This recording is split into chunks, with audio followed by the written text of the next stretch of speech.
आज हम सुनाने जा रहे हैं राजा हरिश्चंद्र और उसकी पत्नी तारामती की कहानी।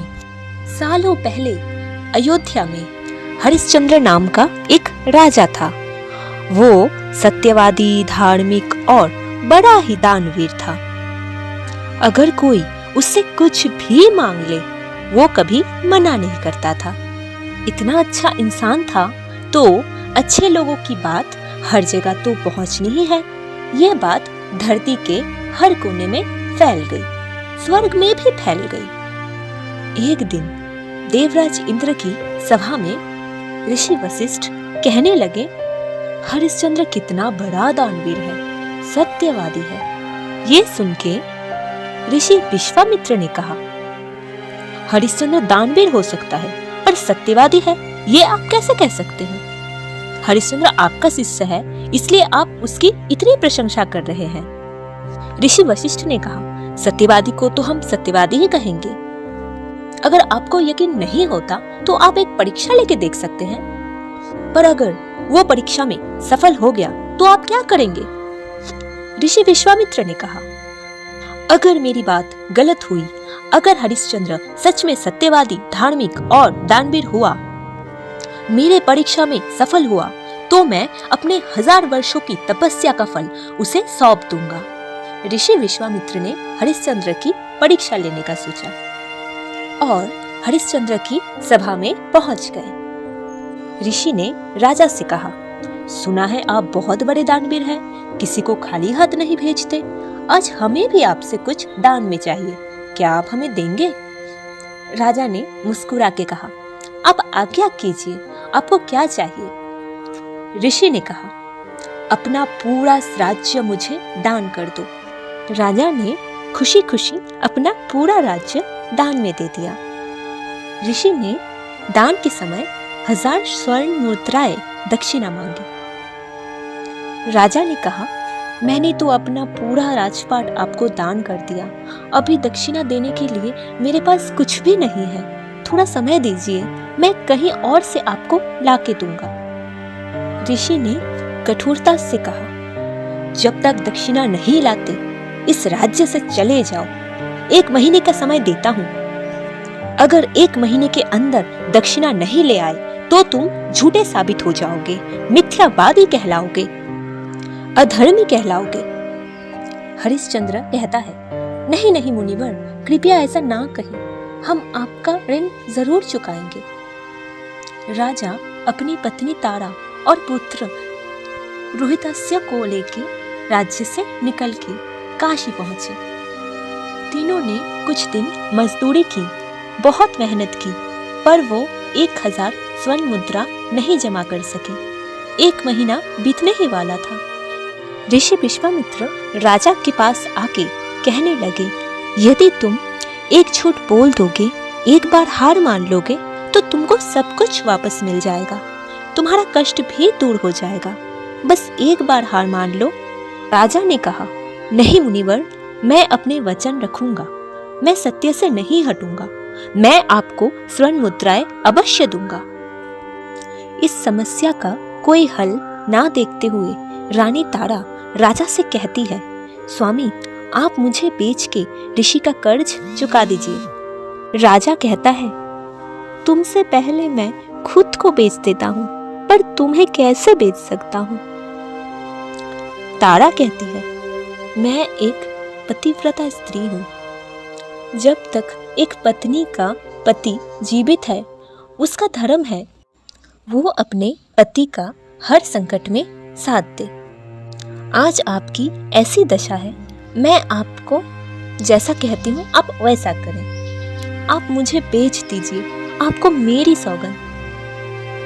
पत्नी के सौगंध में विवश होके राजा ने पत्नी को एक ब्राह्मण के पास बेच दिया।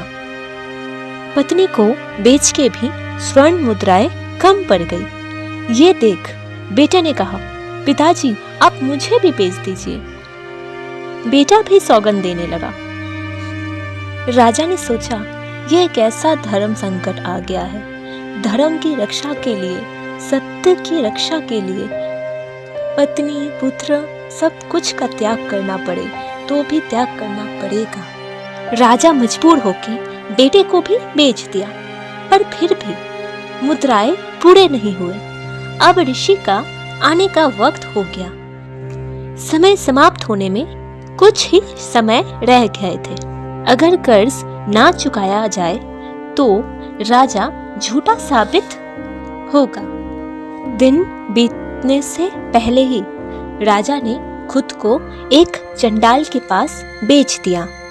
अब पूरे 1000 स्वर्ण मुद्राएं राजा को मिल गई थी। राजा ने समय समाप्त होने से पहले ही ऋषि का ऋण चुका दिया, पर ऋण चुकाने के बाद भी राजा, उसकी पत्नी और बेटे की जीवन में अभी भी बहुत कुछ झेलना बाकी था। जिस ब्राह्मण ने तारा को खरीदा था, उस ब्राह्मण की पत्नी तारा से बहुत सारे काम करवाती थी, ठीक से खाना भी नहीं देती थी।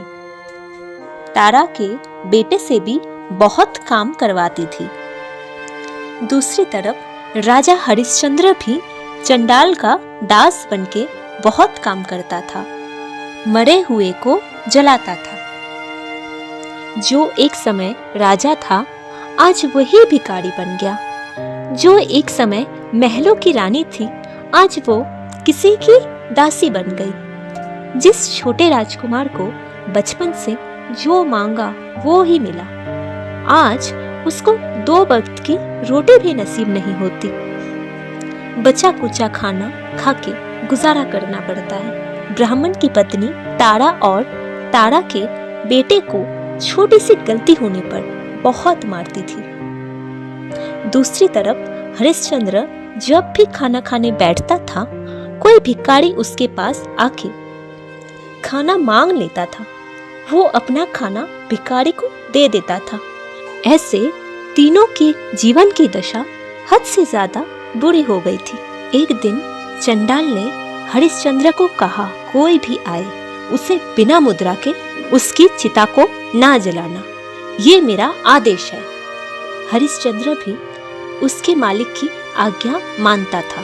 एक दिन ब्राह्मण की पत्नी ने रोहितास्य को वन से फूल तोड़ने को कहा। उसकी आज्ञा को मानते हुए रोहितास्य फूल तोड़ने चला गया।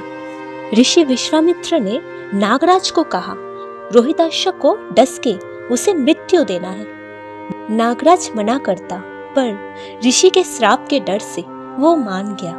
नागराज सर्प बनके रोहित को डस लिया। रोहित जोर से चिल्लाने लगा। रोहित की चीख सुन के उसकी माँ तारा दौड़ के आ गई। रोहित की आंखों में धुंधलापन आ गया। उसका गला सूखने लगा और कुछ ही क्षण में वो मृत्यु को प्राप्त हो गया।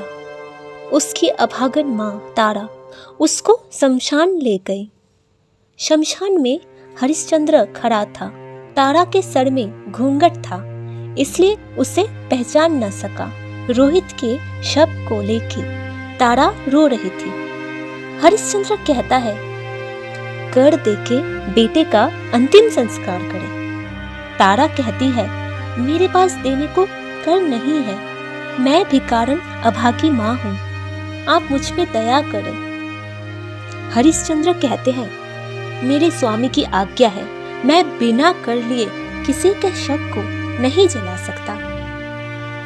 अचानक तारा का घूंघट हट गया और हरिश्चंद्र उसको पहचान लेता है। तारा भी अपने पति को पहचान लेती है और जोर जोर से रोने लगती है। हरिश्चंद्र भी बहुत रोता है। उसकी पत्नी कहती है, अपने ही पुत्र को आप जला नहीं सकते स्वामी। हरिश्चंद्र कहता है, मैं मजबूर हूँ, अपने ही कर्म के आगे विवश हूँ। पुत्र मोह में अपना कर्म को नहीं भूल सकता। मेरा धर्म है अपने स्वामी की आज्ञा का पालन करना। तारा कहती है, आप धन्य है स्वामी, आप धन्य है। हरिश्चंद्र कहता है, जाओ तारा, कर लेके आओ, फिर हम अपने पुत्र का शव को जलाते हैं। तारा कर की तलाश में इधर उधर घूमती है। वहीं पे काशी नरेश के पुत्र का शव पड़ा होता है। तारा उस शव के पास जाती है। काशी का सैनिक तारा को पकड़ के काशी नरेश के पास ले जाते हैं और कहते हैं, इस औरत ने ही राजा के पुत्र का वध किया है। राजा कहता है, इसके सर को धड़ से अलग कर दो। सैनिक चंडाल के पास जाते हैं और तारा का सर अलग करने को कहते हैं। चंडाल हरिश्चंद्र के पास जाता है और उसे आज्ञा देता है, इस औरत के सर को अलग कर दो, इसने काशी नरेश के पुत्र को मार डाला है। हरिश्चंद्र तारा से कहता है, तुमने ऐसा क्यों किया तारा? तारा कहती है, मैं निर्दोष हूँ स्वामी, मैंने कुछ भी नहीं किया। हरिश्चंद्र कहता है, मेरे स्वामी की आज्ञा है, तुम्हारे सर को धड़ से अलग करना है। और ये कहते कहते वो बहुत रोता है। तारा भी रोती है। हरिश्चंद्र कहता है, कितने बुरे दिन आ गए हैं, अपने ही सामने पुत्र की मृत्यु और अभी अपने ही पत्नी को मृत्यु देना पड़ेगा, मैं कैसे जीऊंगा? तारा कहती है, मैं खुशकिस्मत हूँ जो अपने ही पति के हाथों मृत्यु को प्राप्त होने वाली हूँ। आप संकोच ना करें, शायद विधि ने यही लिखा था। आप अपने कर्तव्य से पीछे ना हटें, आप अपना कर्म करें और मेरे सर को धड़ से अलग कर दें।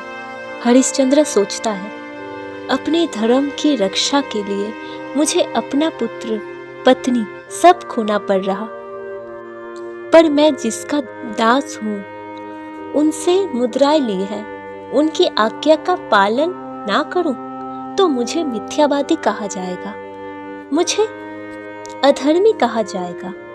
मेरा धर्म है अपने मालिक की सेवा करना, अपने पत्नी और पुत्र के मोह में अपना कर्तव्य नहीं भूल सकता मैं। ये सोचते सोचते वो तलवार को उठाता है और अपनी पत्नी पर चलाने ही वाला होता है।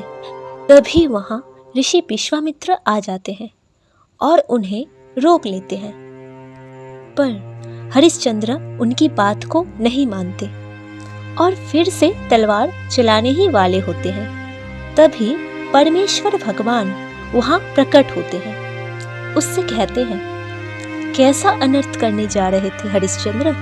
अपने धर्म की रक्षा के लिए सत्य से मुंह ना फेर के तुमने सत्य के मार्ग पे चला। तुम चाहते तो झूठ बोल सकते थे, पुत्र मोह में, पत्नी मोह में कर्तव्य को भूल सकते थे, पर तुमने ऐसा नहीं किया। ये तो तुम्हारी परीक्षा थी जिसमें तुम सफल रहे। हम मान चुके हैं कि तुम सच में धार्मिक, सत्यवादी दानवीर हो और राजा होने के योग्य हो।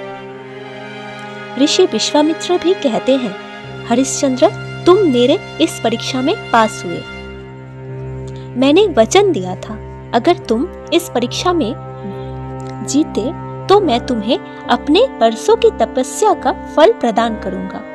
ऋषि विश्वामित्र हरिश्चंद्र को फल प्रदान कर देते हैं। परमेश्वर भगवान उनके पुत्र को ठीक कर देते हैं और हरिश्चंद्र को फिर से राजा बना देते हैं।